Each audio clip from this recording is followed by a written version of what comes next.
He divorced her on Christmas Eve for his ex. He didn't know she was pregnant with his baby. The snow fell in lazy spirals outside the floor-to-ceiling windows of the downtown Seattle law office. Maya Richardson sat perfectly still in the leather chair, her hands folded in her lap, watching her husband of 3 years sign the divorce papers with mechanical precision. Each stroke of his pen felt like a door slamming shut on everything she had believed about love, about loyalty, about the man she had married. It was Christmas Eve. The irony wasn't lost on her. Across the polished mahogany table, Daniel Richardson didn't look up.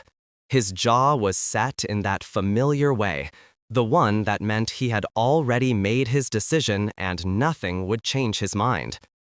His attorney, a sharp-eyed woman named Patricia Holbrook, slid the papers across to Maya with practiced efficiency.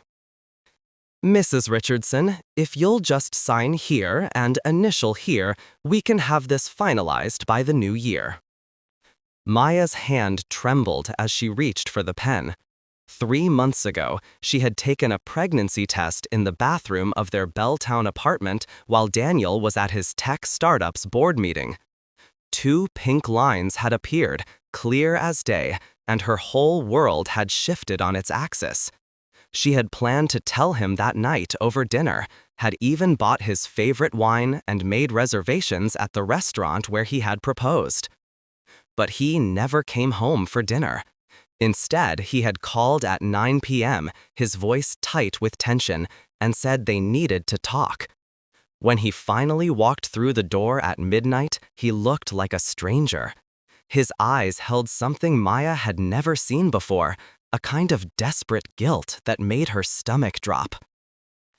"I saw Rebecca today," he had said, and Maya's carefully planned announcement died in her throat. Rebecca Chen, Daniel's college girlfriend, the one who had left him 7 years ago to pursue a career in New York, breaking his heart so completely that it had taken him 2 years to even consider dating again. The ghost that had haunted the edges of their marriage, the standard against which Maya had always felt measured and found wanting. "She's back in Seattle," Daniel had continued, unable to meet Maya's eyes. "Her father's sick, stage 4 pancreatic cancer. She reached out because she needed someone to talk to."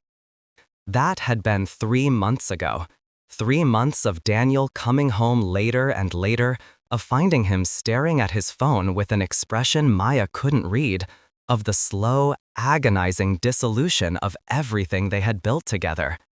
And now, on Christmas Eve, here they were. Maya signed the papers. Her signature looked nothing like her usual handwriting, all shaky lines and broken curves. She slid them back across the table without a word. "I'm sorry," Daniel said, and for the first time since they had entered the office, he looked at her directly. His dark eyes held genuine pain, which somehow made it worse. "You deserve someone who can love you completely. I thought I could be that person, but I can't. Not when Rebecca needs me." Maya wanted to scream that she needed him too, that their baby needed him, but pride and heartbreak formed a wall in her throat, and all that came out was a whisper. "I hope she's worth it." She stood, gathered her coat, and walked out of the office without looking back. The elevator ride down 23 floors felt like falling through space.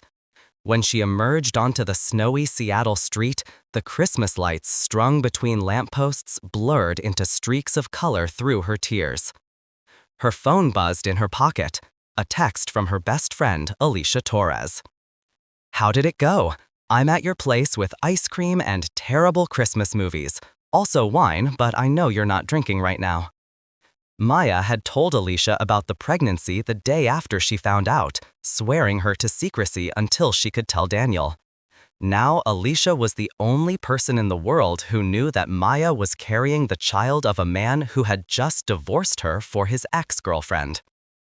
The apartment felt too quiet when Maya walked in 40 minutes later. Alicia took one look at her face and pulled her into a fierce hug. "That absolute idiot," Alicia said. "That complete and total idiot." "It's done," Maya said, her voice flat. "He's free to be with Rebecca now." "Did you tell him about the baby?" Maya shook her head. "What's the point? He made his choice.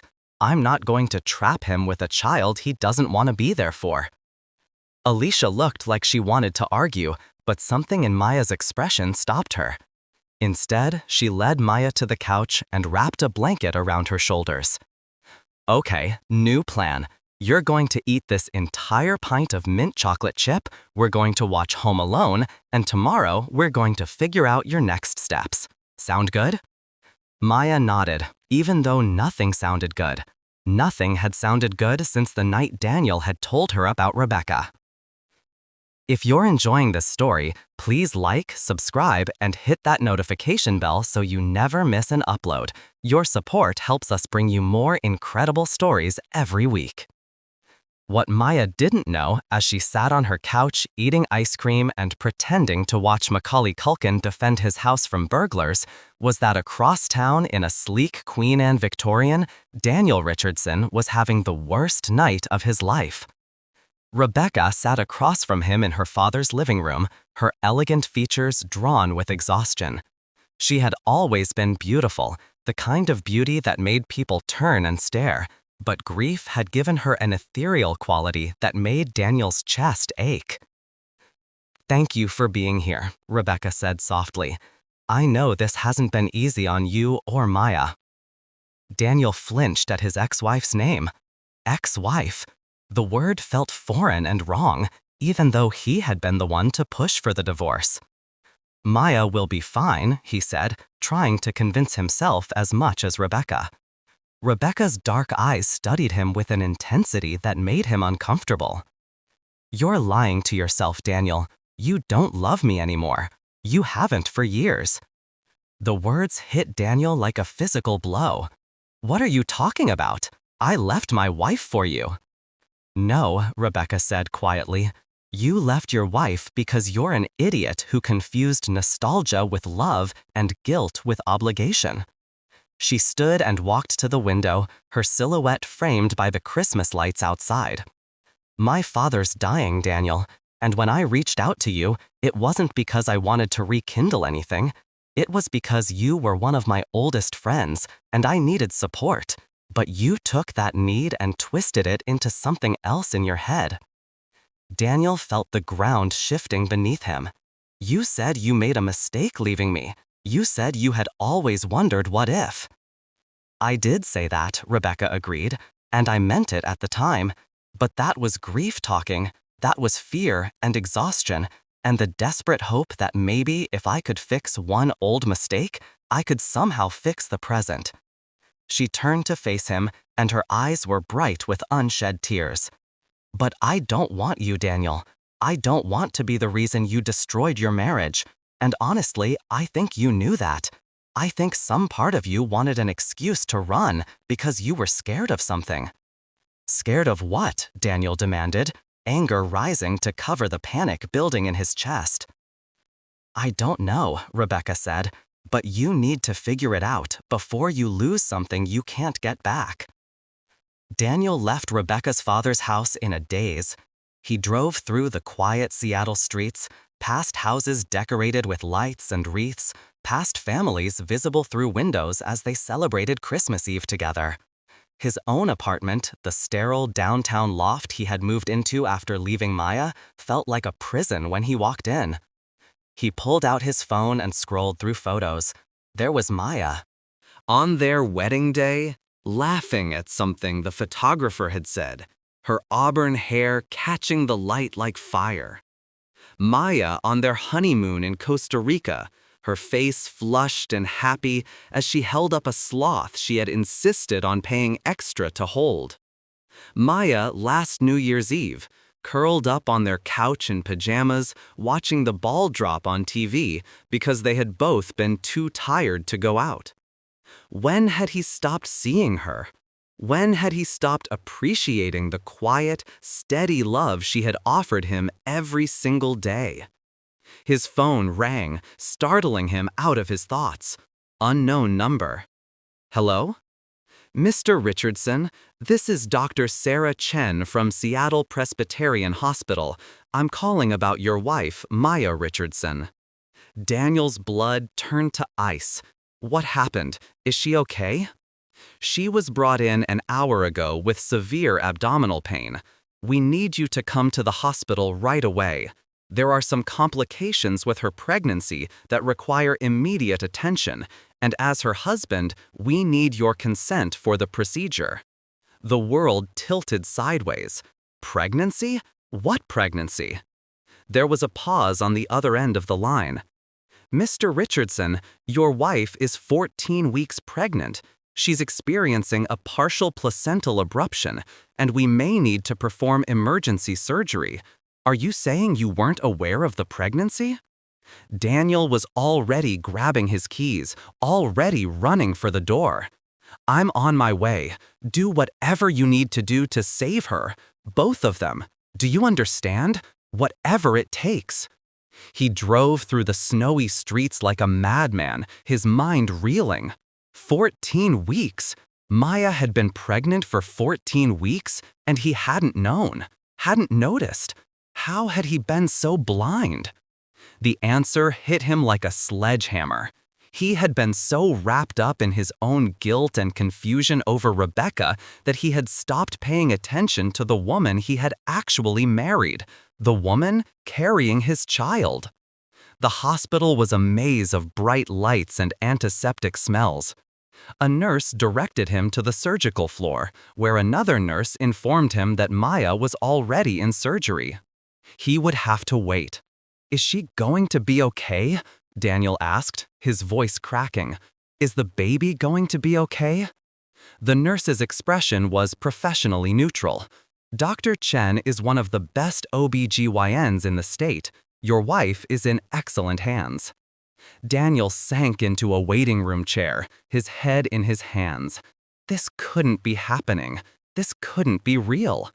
He had signed divorce papers 6 hours ago, had walked away from his wife, had chosen the ghost of an old relationship over the living, breathing woman who had stood by him through everything. And she had been pregnant the whole time. His phone buzzed, but text from Rebecca. I hope you're okay. For what it's worth, I think Maya is one of the strongest, most genuine people I've met.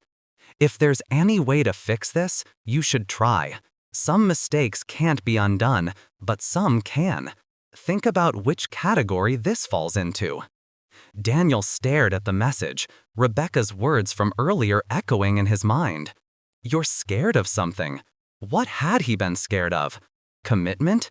But he had married Maya. Vulnerability? But he had opened his heart to her in ways he had never opened it to anyone, including Rebecca.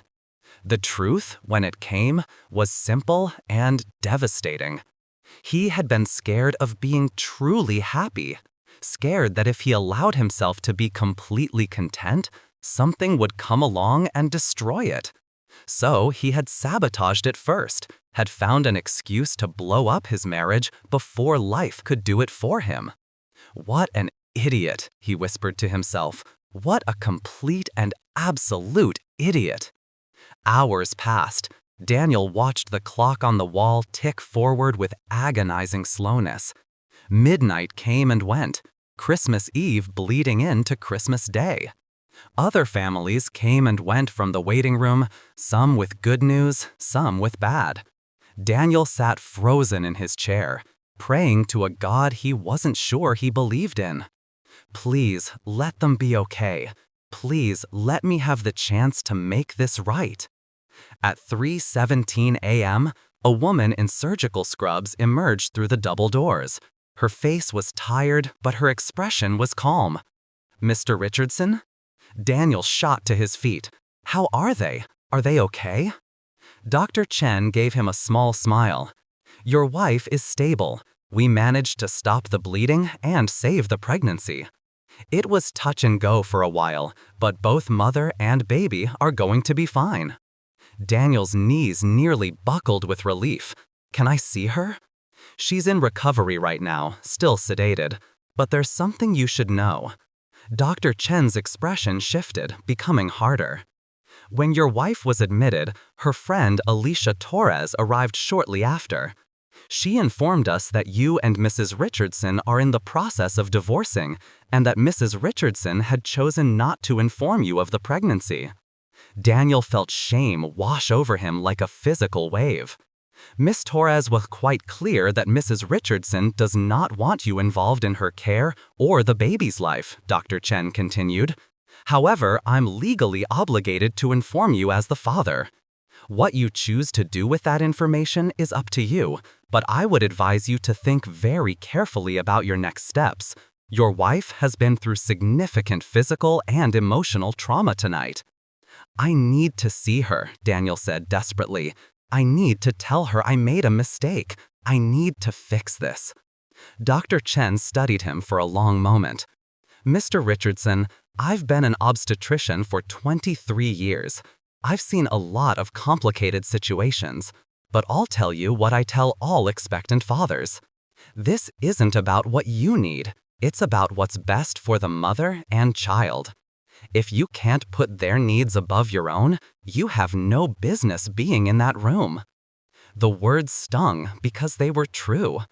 Everything Daniel had done over the past 3 months had been about his needs, his confusion, his inability to deal with his own emotions like an adult. He had hurt Maya, the one person who had loved him unconditionally, because he had been too much of a coward to face his own fears.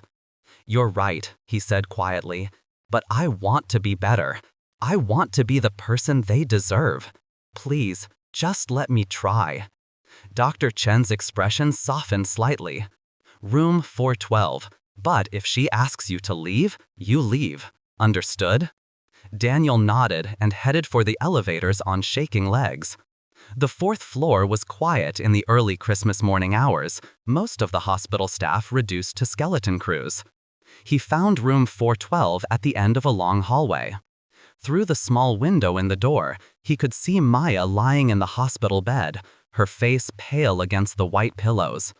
Alicia sat in a chair beside the bed, holding Maya's hand. She looked up as Daniel approached, and her expression could have frozen fire. She stood and stepped into the hallway, pulling the door closed behind her. "What are you doing here?" Alicia hissed. "You have no right to be here." "She's my wife," Daniel said. "That's my child." "You divorced her. You chose Rebecca. You don't get to play the concerned husband now." "I made a mistake," Daniel said, his voice breaking. "The worst mistake of my life. I was an idiot and a coward, and I hurt the best thing that ever happened to me.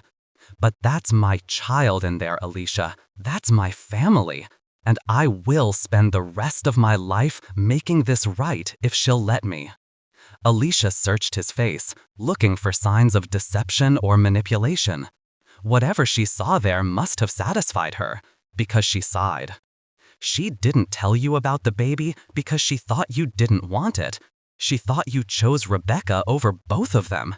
Can you understand how much that hurt her?" "Yes," Daniel said simply, "and I will regret it for the rest of my life." "If you hurt her again, I will destroy you," Alicia said conversationally. "I have 2 brothers in the FBI and a cousin who's a hacker. I will make your life a living hell. Are we?" Clear? Daniel almost smiled. Crystal clear. Alicia stepped aside, and Daniel entered the room. Maya's eyes were closed, her breathing slow and even. An IV drip was attached to her left arm, and monitors beeped softly in the background. Daniel approached the bed slowly, as if Maya might vanish if he moved too quickly. He sat in the chair Alicia had vacated and took Maya's free hand in both of his. Her skin was cool, and he rubbed her fingers gently, trying to warm them. "I'm so sorry," he whispered. "I'm so sorry, Maya. I was an idiot. I was scared and stupid, and I hurt you in ways I can never take back. But I'm here now, and I'm not going anywhere. Not ever again."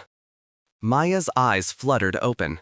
For a moment, she stared at him without comprehension, still foggy from the anesthesia. "You shouldn't be here," she said, her voice hoarse. "I know, but I am. I'm here and I'm not leaving." "We're divorced, Daniel. You made your choice." "I made the wrong choice," Daniel said urgently. "Rebecca doesn't love me. She never did. And I don't love her. I was just using her as an excuse to run because I was scared." "Scared of what?" Maya asked, echoing Rebecca's question. Daniel took a shaky breath. "Scared of how much I loved you. Scared of being vulnerable. My parents had a terrible marriage, you know that. They fought constantly, made each other miserable for 20 years before they finally divorced. I watched my mother cry herself to sleep so many times, watched my father turn bitter and angry. And some stupid, broken part of me was convinced that's what all marriages became eventually." Tears spilled down Maya's cheeks. "So you decided to end ours first, before it could go bad?" "I told you I was an idiot," Daniel said, his own voice thick with tears. "I sabotaged the best thing in my life because I was too scared to believe I deserved to be happy.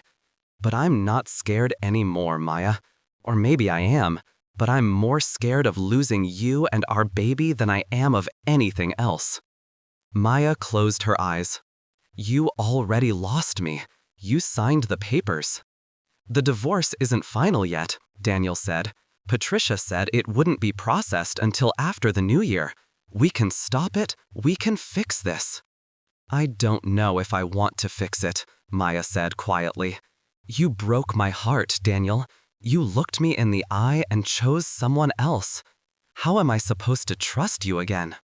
It was a fair question, and Daniel didn't have a good answer. "You probably can't, not right away. But I'm asking you to give me the chance to earn that trust back. Let me be there for you and the baby. Let me prove that I'm not the same coward who walked away on Christmas Eve."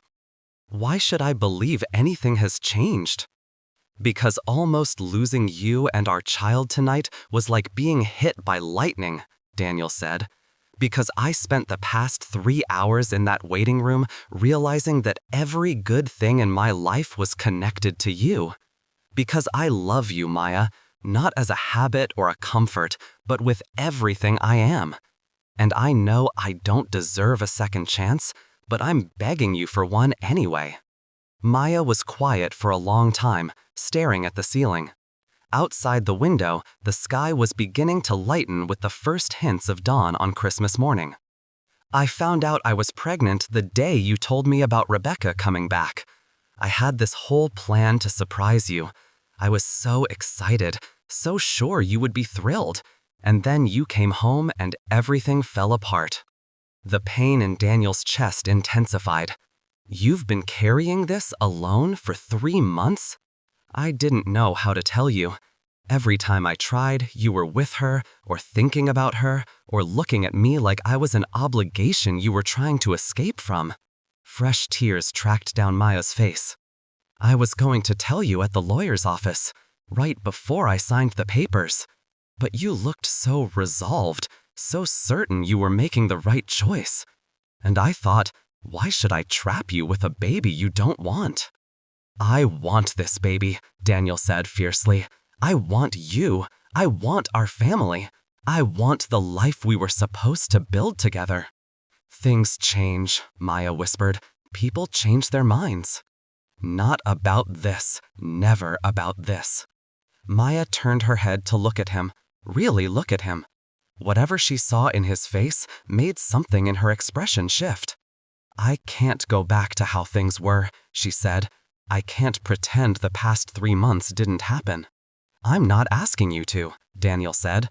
"I'm asking you to let me show you who I can be, who I should have been all along. Give me 6 months. If at the end of 6 months you still think divorcing me is the right choice, I'll sign whatever papers you want, and I'll still be the best co-parent I can possibly be. But please, Maya, give me the chance to fight for us." Alicia poked her head back into the room.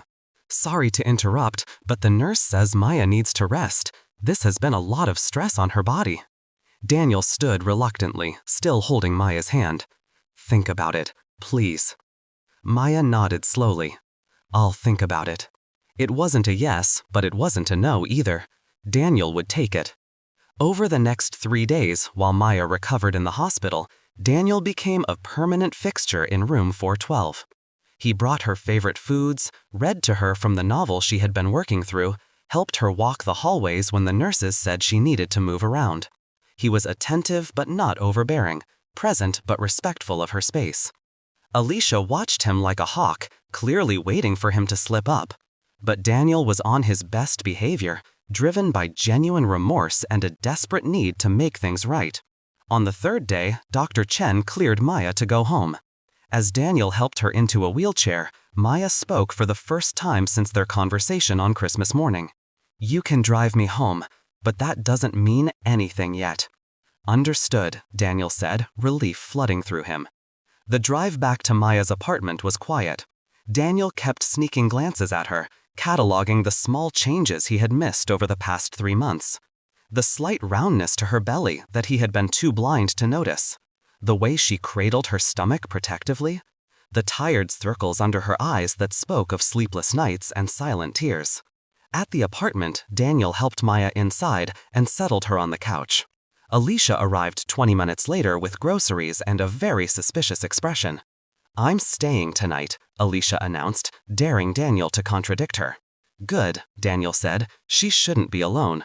He said goodbye to Maya with a promise to check on her the next day, and drove back to his sterile downtown apartment. It felt even emptier than before, haunted by the ghost of his own stupidity. Over the next few weeks, Daniel became a constant presence in Maya's life again. He attended her prenatal appointments, asked 1,000 questions about the baby's development, helped her research cribs and strollers and all the other intimidating baby equipment. Slowly, cautiously, Maya began to let him in again. On New Year's Eve, they sat together on Maya's couch watching the countdown on TV, just like they had the year before. At midnight, Daniel turned to her. "I'm calling Patricia tomorrow and stopping the divorce proceedings."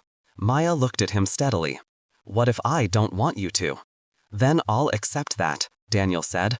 "But I'm still going to be here. I'm still going to be the father our child deserves and the partner you should have had all along, whether we're married or not."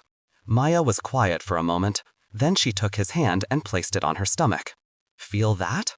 Daniel's eyes widened as he felt a small flutter beneath his palm. "Is that?" "Your daughter saying hello," Maya confirmed. "We're having a girl." Daniel's vision blurred. "A daughter. She's due in June," Maya continued. "Early summer baby. The doctor says everything looks good now, but I'll need to take it easy for the rest of the pregnancy." "I'll help," Daniel said immediately. "Whatever you need, I'll be there." "I know you will," Maya said quietly. "You've proven that over the past few weeks. You've shown up, Daniel. Every single day you've shown up." "I should have been showing up all along." "Yes, you should have," Maya agreed. "But you're showing up now. That counts for something." They sat together as the new year stretched out before them, full of uncertainty and possibility.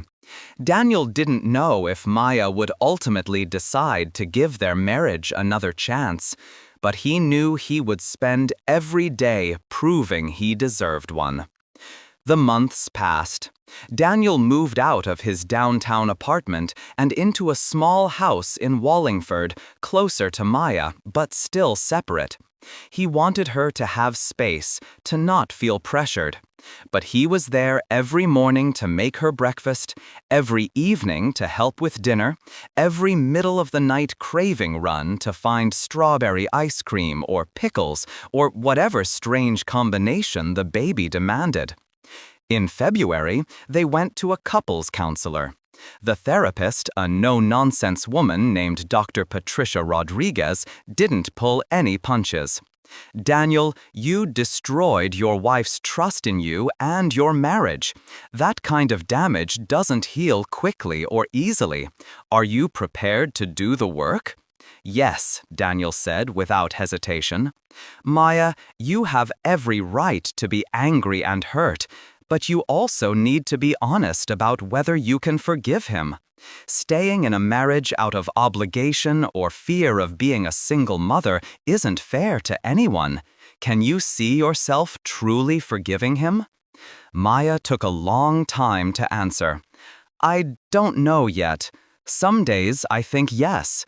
Some days I think no. But I want to find out.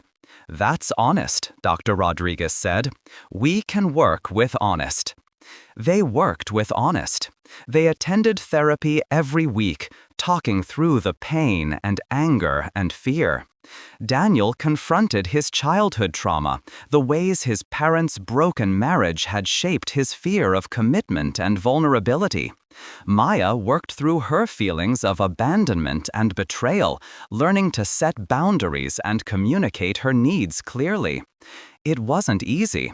There were setbacks and arguments and nights when they both wondered if it would be simpler to just walk away. But they kept showing up, kept doing the work, kept choosing each other, even when it was hard.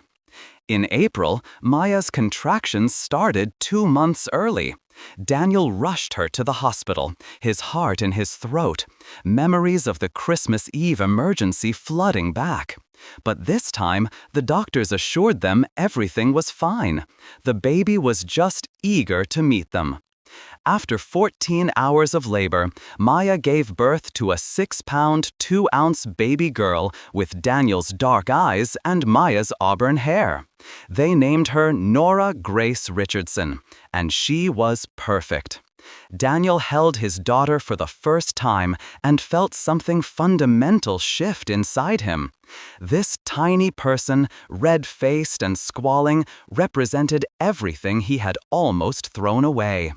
He looked at Maya, exhausted and radiant in the hospital bed, and felt love so overwhelming it terrified him. But it was a good kind of terror, the kind that meant he had something precious to lose, something worth protecting. I love you, he said to Maya, his voice thick with emotion. I love both of you more than I have words for. Maya smiled tiredly. I know.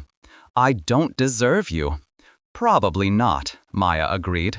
But you're trying. That counts for a lot. Over the next few weeks, as they adjusted to life with a newborn, Daniel proved himself in 1,000 small ways. He got up for 2 a.m. feedings so Maya could sleep. He changed diapers without complaint, even the really explosive ones. He researched baby sleep schedules and colic remedies and proper bottle sterilization techniques with the same intensity he had once applied to his tech startup. One night in May, as they sat together on the couch watching Nora sleep in her bassinet, Maya turned to Daniel. I forgive you. Daniel's heart stopped. What? I forgive you, Maya repeated. For Christmas Eve, for Rebecca, for all of it.